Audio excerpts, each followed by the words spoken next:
નમસ્કાર મિત્રો સ્વાગત છે તમારું અમારી યુટ્યુબ ચેનલમાં। આજની વિડીયોમાં વાત કરીશું દેશ અને દુનિયાના સુપરફાસ્ટ સમાચારની। સૌપ્રથમ વાત કરીએ તો સુરતીઓને વધુ એક મોંઘવારીનો ભાર સહન કરવો પડશે। તાપી જિલ્લા સહકારી દૂધ સંઘના નિર્ણયથી દૂધના ભાવમાં ₹2નો વધારો કરવામાં આવ્યો છે। લીટરે ₹2નો વધારો કરવામાં આવ્યો છે। અમૂલ ગોલ્ડના 500 મિલીના ₹34, અમૂલ તાજાના ₹27, અમૂલ શક્તિના ₹31 અને અમૂલ સ્લિમ એન્ડ ટ્રીમના ₹24 ચૂકવવા પડશે। તો સુમૂલ ડેરી રોજના 12.50 લાખ લીટર દૂધનું વેચાણ કરે છે, એટલે કે સુમૂલના દૂધના ભાવમાં લીટરે ₹2નો વધારો થયો છે। મિત્રો, અન્ય મહત્વના સમાચારની વાત કરીએ તો છત્રી રેઇનકોટ તૈયાર રાખજો, ગાજવીજ સાથે પડશે વરસાદ। હવામાન વિભાગે ગુજરાતના 15 જિલ્લામાં વરસાદની આગાહી કરી છે, જે મુજબ વલસાડ, ડાંગ, નવસારી, તાપી, નર્મદા, સુરત, ભરૂચ, વડોદરા, પંચમહાલ, દાહોદ અને છોટાઉદેપુરમાં ગાજવીજ સાથે હળવા વરસાદની સંભાવના છે। તો સૌરાષ્ટ્રમાં જૂનાગઢ, અમરેલી, ભાવનગર અને ગીર સોમનાથમાં પણ વરસાદની આગાહી કરવામાં આવી છે। ઉપરાંત ગઈકાલે રાજ્યમાં અનેક વિસ્તારમાં જોરદાર વરસાદ પડ્યો હતો। ખાસ કરીને સૌરાષ્ટ્ર અને દક્ષિણ ગુજરાતના અનેક ભાગોમાં જોરદાર વરસાદ નોંધાઈ ગયો છે। મિત્રો, અન્ય મહત્વના સમાચારની વાત કરીએ તો એસટી બસમાં મુસાફરનું હાર્ટ એટેકથી મોત થયું છે। ગરમીની વચ્ચે રાજ્યમાં હાર્ટ એટેક આવવાની ઘટના વધી રહી છે, ત્યારે મધ્યપ્રદેશ પરિવહન નિગમની બસમાં એક મુસાફરને હાર્ટ એટેક આવતા તેનું મોત થયું છે। અમદાવાદથી ઇન્દોર તરફ જતી મધ્યપ્રદેશ પરિવહન નિગમની બસમાં મુસાફર મૃત હાલતમાં મળી આવ્યો હતો। તો આ મૃતક ક્યાંનો છે તેની ઓળખાણ પણ થઈ શકી નથી, જેથી પોલીસે મૃતદેહને પીએમ અર્થે હોસ્પિટલ ખસેડ્યો છે। મિત્રો, અન્ય મહત્વના સમાચારની વાત કરીએ તો રાજકોટ અગ્નિકાંડને લઈને મોટા ખુલાસા સામે આવી રહ્યા છે, જેમાં 5 સંચાલકો અને 4 અધિકારીઓ સહિત કુલ 9 લોકોની ધરપકડ કરાઈ છે। ગેમ ઝોનમાં વેલ્ડિંગ કામ દરમિયાન તણખા પડતા આગ લાગી હતી। ગેમ ઝોનનું સ્ટ્રક્ચર ફેબ્રિકેશન લોખંડના પતરાથી વધુ બનેલું હતું।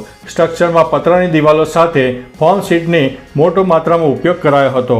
ટેમ્પોલિન પાર્કના કન્સ્ટ્રક્શનમાં પ્લાસ્ટિક અને લાકડાનો પણ ઉપયોગ થયો હતો। મિત્રો, અન્ય મહત્વના સમાચારની વાત કરીએ તો 90 લાખની ઉચાપત કરનાર મહિલા એજન્ટની ધરપકડ કરવામાં આવી છે। દાહોદની સહયોગ કોઓપરેટિવ બેંકની મહિલા એજન્ટે દૈનિક બચતના 106 ખાતા ધારકોના 88 લાખથી વધુની ઉચાપત કરીને ફરાર થઈ જતા દાહોદ એ ડિવિઝન પોલીસ મથકે ફરિયાદ નોંધીને મહિલાની ધરપકડ કરી છે। 106 જેટલા ખાતા ધારકોના અલગ મળીને કુલ 88.95 લાખ જેટલી માતબર રકમ ઉઘરાવી, પરંતુ આ નાણાં બેંકમાં જમા નહોતા કરાવ્યા અને બારોબાર ઉચાપત કરી નાખી છે।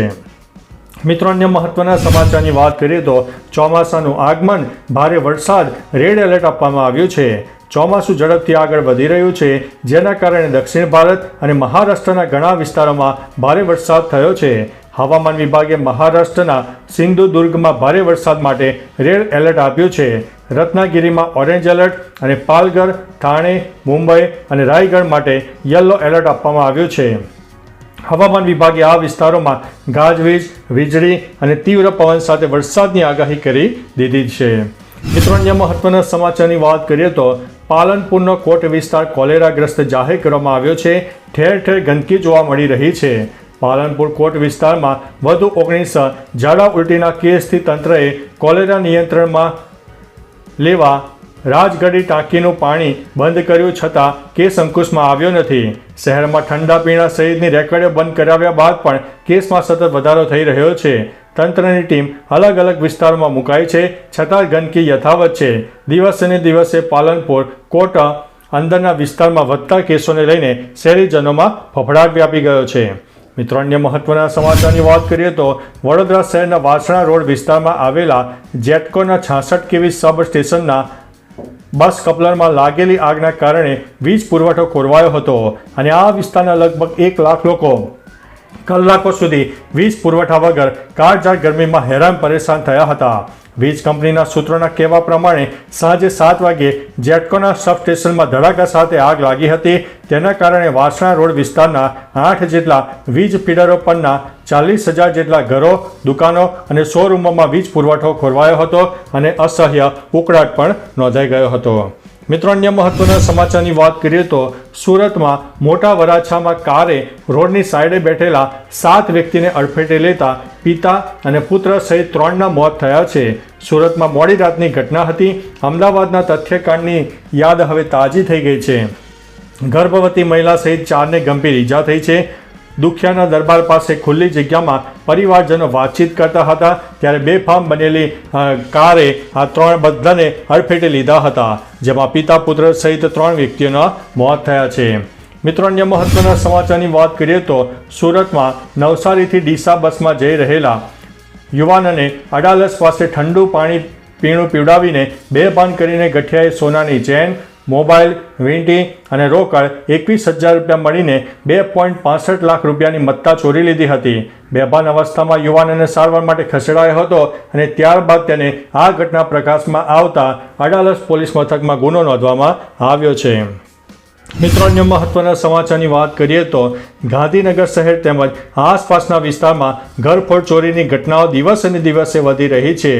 ત્યારે શહેર નજીક આવેલા છાલાના મોતીપુરાના મકાનમાં બંધ મકાન કરીને ધાબા ઉપર સુવા ગયેલા દંપતીના મકાનનું તાળું તોડીને તસ્કરો તેમાંથી સોના ચાંદીના દાગીના અને રોકડ મળીને 1.91 લાખની મત્તા ચોરીને પલાયન થઈ ગયા છે. મિત્રો, અન્ય મહત્વના સમાચારની વાત કરીએ તો ગાંધીનગર સેક્ટર નંબર 13માં કોલેરાનો એક કેસ પોઝિટિવ પ્રકાશમાં આવતા આ વિસ્તારને કોલેરાગ્રસ્ત જાહેર કરીને અહીં રોગચાળા નિયંત્રણ માટેના પગલાં લેવામાં આવી રહ્યા છે, જે અંતર્ગત કોર્પોરેશનના આરોગ્ય તંત્રની ટીમ દ્વારા ડોર ટુ ડોર સર્વેલન્સ શરૂ કરવામાં આવ્યો હતો, જેના ભાગરૂપે 670 ઘરોના સર્વે દરમિયાન સામાન્ય ઝાડા ઉલટીના પણ 5 કેસો નોંધાઈ ગયા હતા. ઉપરાંત ORS પેકેટ અને ક્લોરીનનું ટેબ્લેટનું વિતરણ અને ખાણીપીણીની લારીઓ બંધ કરાવવા અને પાણીનું ક્લોરિનેશન તપાસવા માટે સૂચના પણ આપી દેવામાં આવી હતી. મિત્રો, અન્ય મહત્વના સમાચારની વાત કરીએ તો રાજકોટ અગ્નિકાંડની છૂટા સળગેલા અવશેષોના પોટલા મળ્યા. તે કોના હતા તે સવાલ છે. દાંત કે હાડકાં પણ મળતા નહોતા. 27 DNA ઉપરાંત બાકીના અવશેષો મૃતકોના વિસ્ફોટથી છૂટા પડેલા અંગનું હોવાનું અનુમાન. આગથી મૃત્યુ એ અત્યંત દર્દનાક હોય છે.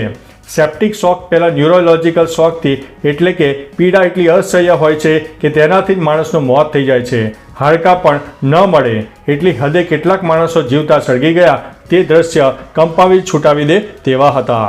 મિત્રો, અન્ય મહત્વના સમાચારની વાત કરીએ તો રાજકોટ અગ્નિકાંડની રાજકોટના TRP ગેમ ઝોનમાં માણસો મોટી સંખ્યામાં સળગીને જીવ ગુમાવી દે તેવી જાણી જોઈને દાખવેલી બેદરકારીથી સર્જાયેલા અગ્નિકાંડમાં વિશ્વરાજસિંહ જસુભા જાડેજા ઉંમર વર્ષ 23ના યુવાન સળગીને કરુણ મોત નીપજ્યું હતું અને 5 દિવસે DNA મેચ થતાં તેના પરિવારને જાણ થઈ હતી. ઉપરાંત આ યુવાનના પિતાનું પુત્ર વિયોગમાં મૃત્યુ થતાં વજ્રાઘાત પણ થયો હતો.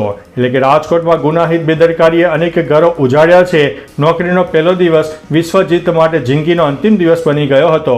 પિતા જસુભાઈએ પણ દમ તોડતા પરિવારમાં શોકનો માહોલ સર્જાઈ ગયો છે. તો ચાલો મિત્રો, ફરીથી દેશ અને દુનિયાના સુપરફાસ્ટ સમાચાર લઈને મળતા રહીશો. ત્યાં સુધી અમને રજા આપશો. નમસ્તે.